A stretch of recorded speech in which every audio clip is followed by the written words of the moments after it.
जय हिंद दोस्तों, स्वागत है आपका आपके अपने YouTube चैनल चुन्नू जी के सेंटर पर। मैं राकेश कुमार राय और चुन्ना आपके लिए लेकर आया हूं जीव विज्ञान से पूछे गए प्रश्नों को, जो एसएससी प्रैक्टिस सेट है आपका ये, ठीक है। यानी SSC MTS CGL CHSL CPO steno SSC से संबंधित सभी तरह की परीक्षाओं के लिए बहुत ही इम्पोर्टेंट है। उसके बाद आपका JSSC, BPSC, JTET, UPTET, CTET, MPTET, RTET, फिर Jharkhand police, Bihar police, UP police, SI, दरोगा, railway, RPF, banking, BPSC teacher, सभी के लिए इम्पोर्टेंट है। तो पूरा वीडियो देख के जाइएगा। तो सबसे पहले जो सवाल है उसको हम लोग देखते हैं। ये टाइप 1 है, इसमें लगभग 102 सवाल है। तो अभी हम लोग लगभग 20 से 25 सवाल करेंगे। हम लोग इसको पार्ट वाइज करेंगे। पहला सवाल आप देख सकते हैं क्या लिखा है कि सूत्रकनिका यानी माइटोकॉन्ड्रिया निम्नलिखित में से किसका केंद्र होता है। आप देख सकते हैं ये एसएससी में पूछा गया सवाल है। देखिए सीआईएसएफ में भी है, एएसआई है, फिर आपका सीएचएसएल है, टाटा एंटी, संयुक्त स्नातक स्तरीय यानी सीजीएल, संयुक्त मैट्रिक स्तरीय प्रारंभिक, सेक्शन ऑफिसर, कमर्शियल ऑडिट, सभी में पूछा गया सवाल है ये। तो इसका मैं आंसर बताता हूँ आपको कि सूत्रकनिका जो है माइटोकॉन्ड्रिया निम्नलिखित में से किसका केंद्र होती है। ठीक है, ध्यान दीजिए कि सूत्रकनिका यानी माइटोकॉन्ड्रिया में से किसका केंद्र होता है निम्नलिखित में से। ठीक है, सूत्रकनिका जो है ये हो जाएगा कोशिकीय श्वसन। ठीक है, माइटोकॉन्ड्रिया की खोज अल्टमैन ने 1886 ईस्वी में की थी। यह कोशिका का श्वसन स्थल है। ऊर्जा मुक्त कार्बनिक पदार्थों का ऑक्सीकरण माइटोकॉन्ड्रिया में होता है, जिससे काफ़ी मात्रा में ऊर्जा प्राप्त होती है। इसलिए माइटोकॉन्ड्रिया को कोशिका का शक्ति केंद्र माना जाता है। ठीक है, याद रखिएगा, माइटोकॉन्ड्रिया को कोशिका का ऊर्जा केंद्र कहा जाता है। यहाँ पर आहार अणुओं की ऊर्जा प्रयोग में आने वाली ऊर्जा में बदली जाती है। ठीक है, और एडेनोसिन ट्राइफॉस्फेट यानी एटीपी अणुओं में संग्रहित कर दी जाती है। एटीपी में संग्रहित ऊर्जा को शरीर की कोशिकाएं नए रासायनिक मिश्रण बनाने और उनको ढोने के लिए और आंतरिक क्रियाओं में प्रयोग करती है। तो सूत्रकनिका निम्नलिखित में से किसका केंद्र होती है? तो कोशिकीय श्वसन का। चलिए आगे बढ़ते हैं। किसकी उपस्थिति के कारण किसी पादप कोशिका और पशु कोशिका में अंतर पाया जाता है? देखिए सारे सवाल एसएससी में पूछे गए सवाल हैं। देखिए पादप कोशिका और पशु कोशिका में अंतर पाया जाता है किसकी उपस्थिति के कारण? देखिए इसका जो आंसर हो जाएगा वो हो जाएगा आपका ऑप्शन 1 क्लोरोप्लास्ट। ठीक है, पादप कोशिक, ठीक है ना, ध्यान दीजिए, पादप कोशिका और पशु कोशिका, इसमें क्या क्या उपस्थित होता है मैं आपको बताता हूँ। पादप कोशिका में आपका कोशिका भित्ति होती है, क्लोरोप्लास्ट उपस्थित होती है, ठीक है, सेंट्रोसोम अनुपस्थित होती है, लाइसोसोम उपस्थित होती है, रसधानी उपस्थित होती है जिसको वैक्यूल बोलते हैं। और जंतु कोशिका में कोशिका भित्ति नहीं होती है, क्लोरोप्लास्ट नहीं होता है, सेंट्रोसोम होता है, लाइसोसोम नहीं होता है, रसधानी नहीं होता है। चलिए देखिए सारे प्रश्न एसएससी में पूछे गए सवाल हैं। सेल्यूलोस निम्नलिखित में से किसका मुख्य घटक है? कोशिका भित्ति, कोशिका कला, या जाइलम की द्वितीयक भित्ति, या कीटों की शरीर भित्ति? देखिए सेल्यूलम जो है ये आपका कोशिका भित्ति, ठीक है ना, कोशिका भित्ति का मुख्य अवयव सेलुलोज पौधों की संरचना और शक्ति प्रदान के लिए उत्तरदायी है। जीवित जीवों का संरचनात्मक और प्रकार्यात्मक एकक क्या है? देखिए जीवित जीवों का संरचनात्मक और प्रकार्यात्मक एकक जो है यानी यूनिट जो है वो है आपका कोशिका। यानी रॉबर्ट हुक, जिसने 1665 में सूक्ष्मदर्शी के द्वारा कॉर्क के एक खंड का अध्ययन किया तथा उसकी संरचना को मधुमक्खी के छत्ते के समान पाया। इस संरचना के प्रत्येक खंड को कोशिका कहा गया। और जर्मनी के 2 जीव विज्ञानियों ने एम स्लाइडेन तथा टी स्वान ने 1938-39 में प्रसिद्ध कोशिका सिद्धांत का प्रतिपादन किया था। चलिए आगे बढ़ते हैं। बहुत ही इम्पोर्टेंट सवाल है दोस्तों, बहुत ही इम्पोर्टेंट वीडियो भी है ये। चलिए, आनुवांशिक सूचनाओं का मास्टर कॉपी कहा जाता है, किसको कहा जाता है? देखिए, आनुवांशिक सूचनाओं का मास्टर कॉपी किसको कहा जाता है? तो देखिए, आनुवांशिक सूचनाओं का मास्टर कॉपी जो कहा जाता है वो ऑप्शन 4 हो जाएगा, डीएनए को। जेनेटिक सूचनाओं के मास्टर कॉपी को डीएनए कहा जाता है। आप देख सकते हैं एसएससी मल्टीटास्किंग स्टाफ में पूछा गया सवाल है ये। चलिए, प्रतिजन क्या होता है? प्रतिजन, देखिए प्रतिजन जो होता है ना, वो प्रतिरक्षी निर्माण के लिए उद्दीपन होता है। प्रतिपिंड यानी एंटीबॉडी, गामा रक्त गोलिका यानी ग्लोबुलेटिन प्रोटीन है जो मेरुदंडी प्राणियों के रक्त या अन्य शारीरिक तरल पदार्थ में पाए जाते हैं तथा इनका प्रयोग प्रतिरक्षा प्रणाली द्वारा बैक्टीरिया तथा वायरस जैसे बाह्य पदार्थों को पहचानने तथा उन्हें बेअसर करने में किया जाता है। एंटीजन वैसे पदार्थ होते हैं जिन्हें शरीर बाहरी तत्व की तरह देखता है, जिसका सामना करने के लिए एंटीबॉडी का उत्पादन करता है, अन्य प्रतिजन उसको कह सकते हैं। और एंटीबॉडी एक प्रतिजन के परिणाम के रूप में लिम्फोसाइटों द्वारा उत्पादित प्रोटीन होता है, इसको याद रखिएगा। नग्न आंखों से देखे जा सकने वाले कोषाणु का सबसे छोटा आकार क्या होता है? देखिए, इस एसएससी मल्टीटास्किंग स्टाफ परीक्षा 2013 में पूछा गया सवाल है। देखिए, इसमें आपका हो जाएगा ऑप्शन 3 100 माइक्रोन। ठीक है, निम्नलिखित में से कौन सा पादप रंजक लाल एवं सुदूर लाल प्रकाश क्षेत्र में अवशोषित हो जाता है? देखिए, इसका आंसर जो हो जाएगा वो हो जाएगा आपका ऑप्शन 3। ठीक है, ऑप्शन 3। मैं डिटेल में बता देता हूँ कि फाइटोक्रोम पौधों प्रकाश का पता लगाने के लिए इस्तेमाल किया जाने वाला एक फोटो रिसेप्टर होता है। ठीक है, यह दृश्य स्पेक्ट्रम के मुख्य रूप से लाल और दूर तक लाल क्षेत्र का पता लगाता है और बीजों के अंकुरण को नियंत्रित करता है। चलिए, कोशिका किसके कारण स्फीत हो जाती है? कोशिका किसके कारण स्फीत हो जाती है? तो देखिए, कोशिका जो है अंतःपरासरण के कारण स्फीत हो जाती है। जब पौधे की कोशिका को हाइपोटोनिक सॉल्यूशन में रखा जाता है तो पौधे की कोशिका परासरण द्वारा जल ग्रहण करती है और फूलने लगती है। ठीक है, लेकिन कोशिका की दीवार सेल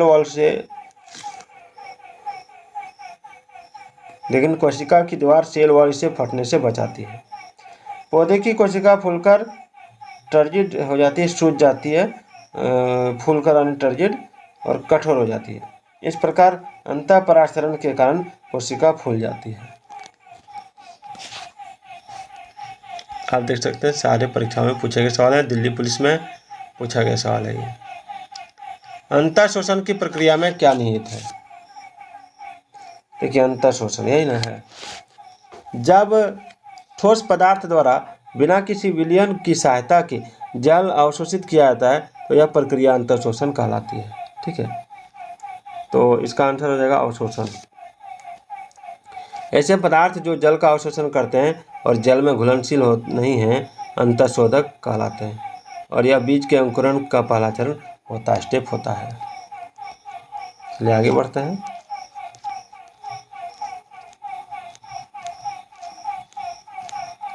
किसमें रखे जाने पर कोशिका का आयतन बढ़ जाता है? देखिए, अति परासरण दाबी घोल, अल्प परासरण दाबी घोल या सम परासरण दाबी घोल या इनमें से कोई नहीं। किसमें रखे जाने पर कोशिका का आयतन बढ़ जाता है? तो देखिए, कोशिका का आयतन जो बढ़ता है वो सम परासरण दाबी घोल में रखने से बढ़ता है। ठीक है, इसका कलर में थोड़ा चेंज कर लेता हूँ, अच्छा लगेगा ये वाला। हाँ ठीक है, मैं थोड़ा सा डिटेल में बता दूं आपको कि जब एक कोशिका को संप्रासरण दाबी विलयन में रखा जाता है तब जल पौधे की झिल्ली में यानी मेम्ब्रेन में पहुंचता है और कोशिका का परिमाण जो होता है बढ़ जाता है। अंततः कोशिका की झिल्ली के बढ़ जाने से या कोशिका की कठोर दीवार को धक्का देती है। ऐसी स्थिति में कोशिका फूल जाती है, टर्जिट हो जाती है। चलिए, ऊतकजन जिसके बाह्य त्वचा बनती है वह है, देखिए इसमें पौधों में 3 विभज्योतिक परतें पाई जाती हैं, ठीक है, इसको मेरिस्टेमेटिक लेयर्स कहते हैं, जो आरंभिक रूप से में 3 समूह में होते हैं। इसे ऊतक लय ओलियन कहते हैं, ठीक है। दूसरा डर्मेटोजन सबसे ऊपरी परत है। यह परत कोशिकाओं को एंटीक्लिनली भागों में बांटती है, जिसमें बाह्य त्वचा उत्पन्न होती है, और पेरिबलम और फ्लोरम 2 अन्य उलप्लेन इसमें होता है। इसलिए ऊतकजन जिसके बाह्य त्वचा बनाती है वह त्वचाजन है। ऑप्शन इसका राइट आंसर होगा। वृक्क के आकार की द्वार कोशिकाएं किसमें होती हैं? देखिए, वृक्क यानी किडनी के आकार की द्वार कोशिकाएं किसमें होती हैं? तो देखिए इसमें जो आंसर हो जाएगा ऑप्शन ए आपका हो जाएगा द्विबीजी पादपों में। द्विबीजपत्री में रक्षक मेशिका किडनी के आकार की तथा एकबीजपत्री में के आकार की होती है। जब रक्षक कोशिकाएं रंध्र के बाहरी किनारे पर बढ़ती हैं लेकिन आंतरिक रूप से नहीं बढ़ती तो किडनी के आकार की कोशिकाएं उत्पन्न होती है, जो 2 रक्षक कोशिकाओं के बीच वायु गैस आदान प्रदान करने के लिए रोमकूप यानी पोर का निर्माण करती है। डंबेलाकार द्वार कोशिकाएं किसमें होती हैं? डंबेलाकार, देखिए इसका आंसर हो जाएगा आपका गेहूं, ठीक है। गेहूं जो होता है, आप गेहूं को देखते हैं इस तरह और इस तरह होता है, फिर बीच में इस तरह होता है, ठीक है। तो गेहूं में एक बीजपत्री रक्षक कोशिकाएं डंबलाकार आकृति की होती है, ठीक है। गेहूं में रक्षक कोशिकाओं का केंद्र भाग संकीर्ण और उसके दोनों सिरे कंदी होते हैं, गोल, और गेहूं में रक्षक कोशिकाएं सहायक कोशिकाओं के साथ संलग्न होती है। हरित ब्लॉकों का संबंध किससे है? देखिए हरित ब्लॉकों का संबंध, तो देखिए 3 नंबर सवाल जो है इसका 15 नंबर जो सवाल है 15 नंबर जो सवाल है, हरित ब्लॉकों का संबंध किससे है? तो इसमें जो आंसर हो जाएगा वो हो जाएगा आपका ऑप्शन 3 जैव ईंटें से, ठीक है। ग्रीन ब्लॉक्स पूरे प्रतिवेश में कई खंडों में, ठीक है ना, ग्रीन ब्लॉक्स पूरे प्रतिवेश में कई खंडों में समाहित हरित खंड यानी ग्रीन ब्लॉक्स के निवासी अपने आसपास की सुंदरता, जीवन की गुणवत्ता और स्वच्छता में वृद्धि के लिए हरितमा बनाए रखने का प्रण लेते हैं। इन्हें जैव ईंटें यानी बायो ब्रिक्स के नाम से भी जाना जाता है। चलिए नेक्स्ट सवाल है कि सबसे बड़ा एक कोशिकीय जीव कौन सा है? ईस्ट, एसिटेबुलरिया, एसिटोबैक्टर या अमीबा? देखिए एसएससी सीजीएल में पूछा गया सवाल है, ठीक है ना, तो इसका आंसर क्या होगा? तो सबसे बड़ा एक कोशिकीय जीव जो है वो है आपका अमीबा, ठीक है। अक्टूबर 2011 में अनुसंधानकर्ताओं ने प्रशांत महासागर के मरियाना खाई के सतह के नीचे एक दैत्याकार अमीबा, ठीक है, जिसको जेनोफायोफोरस की खोज कहा जाता है कि खोज की थी। इसकी लंबाई 4 इंच से अधिक थी और यह पृथ्वी पर पाया गया सबसे बड़ा एक कोशिकीय जीव है, जो विशेष रूप से गहरे समुद्र में पाए जाते हैं। चलिए, बार पिंड किसमें पाया जाता है? आप देख सकते हैं परीक्षा एसएससी सीजीएल में पूछा गया था। बार पिंड किसमें पाया जाता है? ये भी एसएससी सीजीएल में पूछा गया था, बार पिंड ना। देखिए इसका आपका ऑप्शन है शुक्राणु, सर्टोली कोशिका, मादा का एक कोशिका या नर का एक कोशिका। देखिए बार पिंड मादा सोमेटिक यानी काय कोशिका में पाया जाता है, ठीक है, यानी ऑप्शन 3 हो जाएगा इसका राइट आंसर, ठीक है।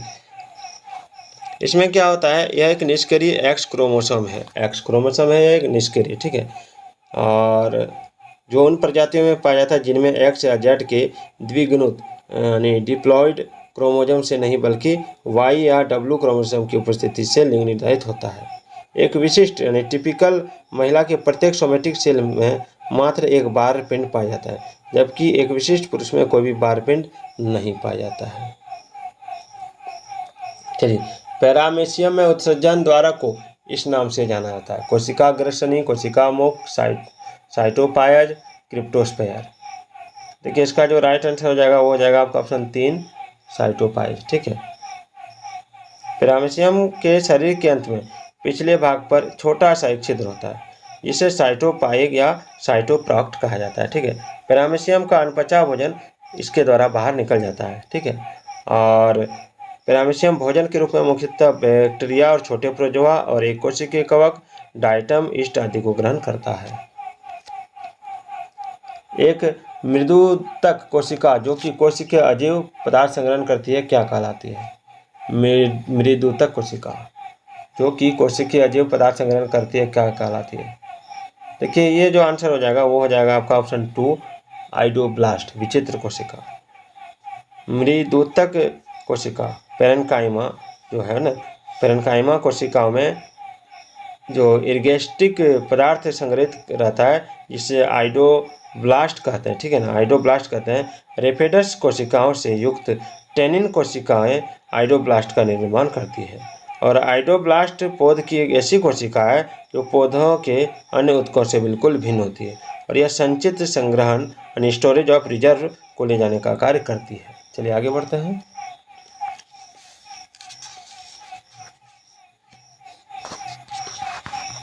चलिए ग्लूकोज किसका एक प्रकार है?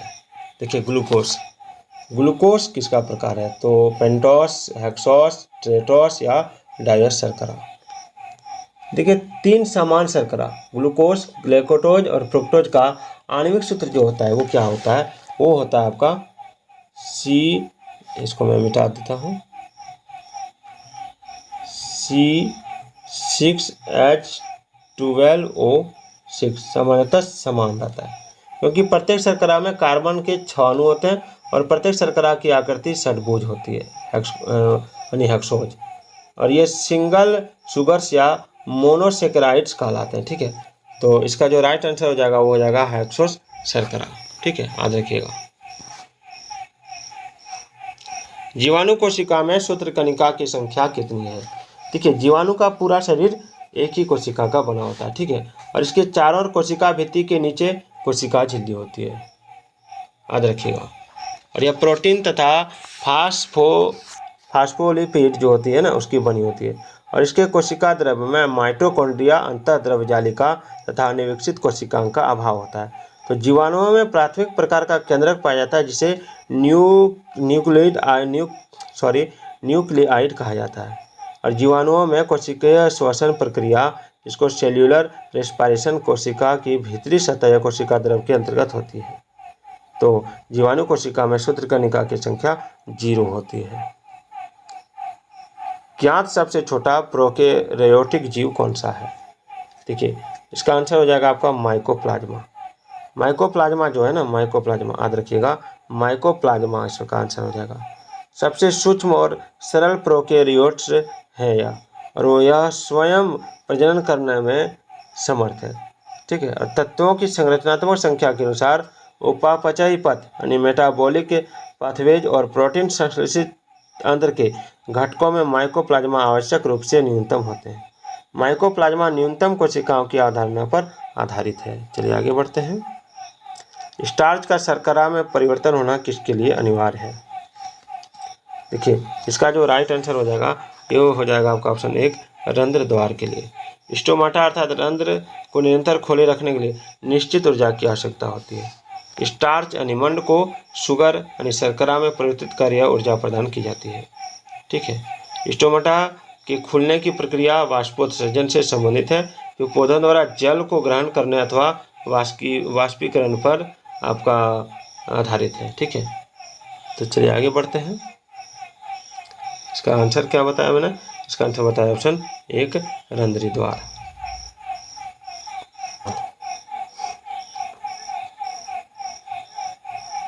इसमें नहीं है, इधर है।